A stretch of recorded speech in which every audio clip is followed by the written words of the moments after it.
Bonjour, bienvenue dans votre chaîne Univers Mathématique. Dans cette vidéo, je vais traiter avec vous la question numéro 17, concours médecine en relation avec les fonctions trigonométriques. La question posée ici est la suivante. On considère la fonction f définie sur l'ensemble R par f de x égale à 2x plus sinus 2x. On vous donne ici 5 propositions et le problème c'est bien sûr la question c'est de trouver la réponse juste. Est-ce que A, la fonction f est paire?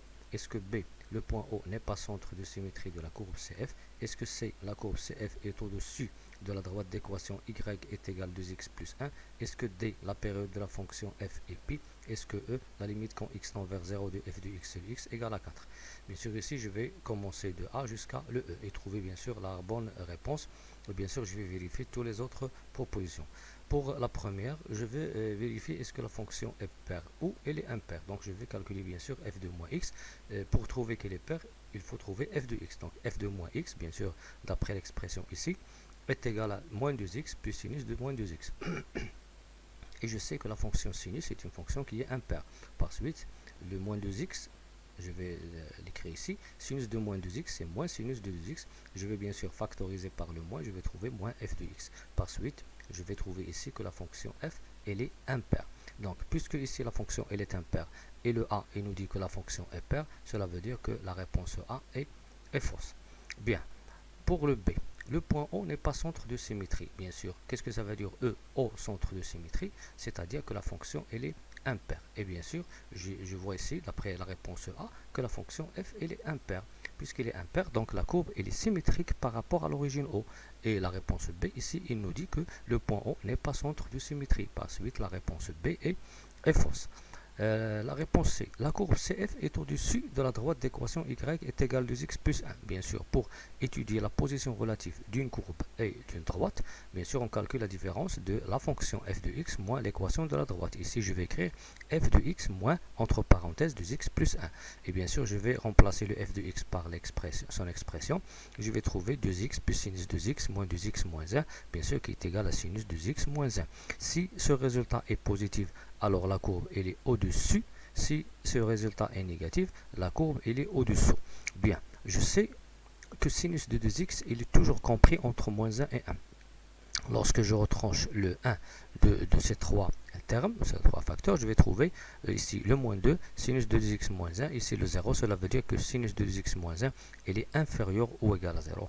Inférieur ou égal à 0, cela veut dire que la courbe elle est au-dessous de la droite. Et ici, la réponse C, il nous dit que la courbe elle est au-dessus, donc la réponse C est fausse. Donc la courbe elle est au-dessous de la droite. La réponse C est fausse. Pour le D, la période de la fonction f est pi. Bien, pour bien sûr vérifier est-ce que pi est période ou pas, je vais bien sûr calculer f de pi plus x et trouver f de x. F de pi plus x à quoi est égal? Je vais remplacer bien sûr le x de l'expression par pi plus x. 2 facteurs de pi plus x plus sinus de 2 facteurs de pi plus x. Donc c'est 2pi plus 2x plus sinus de 2pi plus 2x. Et je sais que sinus de 2pi plus 2x est égal à sinus de 2x, bien sûr parce que la période de la fonction sinus c'est 2pi. Donc je vais trouver finalement 2pi plus 2x plus sinus de 2x.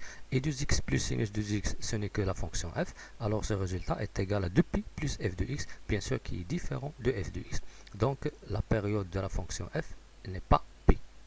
Donc la réponse D est fausse. Reste maintenant la réponse E, bien sûr, qui est vraie ici. Bien sûr, je vais calculer cette limite. Il faut trouver le résultat 4. Bien. Premièrement, je vais calculer la limite quand x tend vers 0 de f de x sur x. Je vais premièrement remplacer le f de x par l'expression 2x plus sinus de 2x. Bien, je vais bien sûr écrire cette fraction sous la forme de 2. Bien sûr, je vais écrire la limite quand x tend vers 0 de 2x sur x, qui est bien sûr le 2, plus sinus de 2x sur x. Comme ça. Bien. Et je sais d'après les limites trigonométriques que la limite quand x tend vers 0 de sinus de ax sur ax est égale à 1. Bien sûr, le a ici c'est le 2. Je vais multiplier bien sûr le quotient tout entier par 2 et diviser ici par 2, c'est-à-dire écrire 2x. Donc je vais écrire finalement la limite quand x tend vers 0 de 2 plus 2 fois sinus de 2x sur 2x. Bien, et je sais que sinus de 2x sur 2x, c'est sinus ax sur ax qui tend vers 1. Donc cette fonction, il tend vers 1. 2 fois 1, c'est 2. 2 plus 2 est égal à 4, bien sûr. Donc le résultat vrai ici, bien la proposition vraie, c'est la proposition E. Merci.